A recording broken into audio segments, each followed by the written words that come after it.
ISKCON নিয়ে আজকে একজন আইনজীবী দুইটা পত্রিকা নিয়ে আদালতের দৃষ্টিতে আনেন, সুও মোটো রুল ইস্যু করার জন্য প্রার্থনা করেন এবং তার প্রার্থনার মূল প্রতিপাদ্য বিষয় ছিল ইসকনকে যাতে নিষিদ্ধ করা হয় এবং আইন শৃঙ্খলা রক্ষাকারী বাহিনীর উপরে যাতে নির্দেশ দেওয়া হয় সর্বোচ্চ গুরুত্ব দিয়ে এই ঘটনাটি তদন্ত করে দোষীদের আইনের আওতায় আনা এবং এমার্জেন্সি ডিক্লেয়ার করানোর জন্য আগামী অন্তত 2 সপ্তাহ।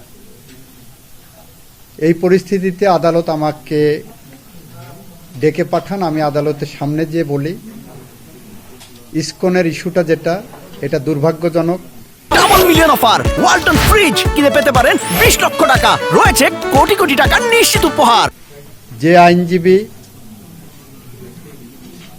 এটা এনেছেন তার হৃদয়ে যে রক্তক্ষরণ হচ্ছে, এই রক্তক্ষরণ বাংলাদেশের 18 কোটি মানুষের হৃদয়েই হচ্ছে।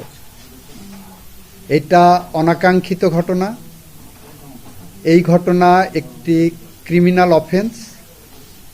সরকার গুরুত্ব সহকারে এই ঘটনাটিকে দেখছেন এবং এইটার যথাযথ আইনি পদক্ষেপ সরকার নেবেন। এই সংগঠন রেজিস্টার্ড কিনা, এই সংগঠন নিষিদ্ধ হবে কিনা, এই সংগঠনের বিরুদ্ধে কি কি ব্যবস্থা নেওয়া হবে, এই সংগঠনের অস্তিত্ব কি, এই সবগুলো বিষয় সরকারের পলিসি ডিসিশন এবং সরকার এটা খোঁজখবর নিয়ে যথাযথ আইনিভাবে এটাকে দেখবেন। সব কিছু আদালতের সামনে এসে সুও মোটো নিষিদ্ধ করতে হবে। এই প্রক্রিয়ার সাথে আপনাদের জুডিশিয়াল রিভিউয়ের যে অ্যাকশন সেটা যাওয়া উচিত না বলে আমি মনে করি।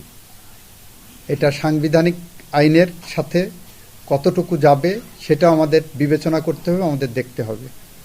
এই কারণে এই রুলটা বা এই নির্দেশনাটা এখন প্রয়োজন আছে বলে মনে করছি না। এটা প্রিম্যাচিউর। দেখেন সরকার কি করছে, দেখেন বিষয়টা কিভাবে হ্যান্ডেল হচ্ছে, সব পর্যালোচনা করে তারপরে যদি হয় তখন প্রপার ওয়েতে আসলে এটা দেখা যেতে পারে।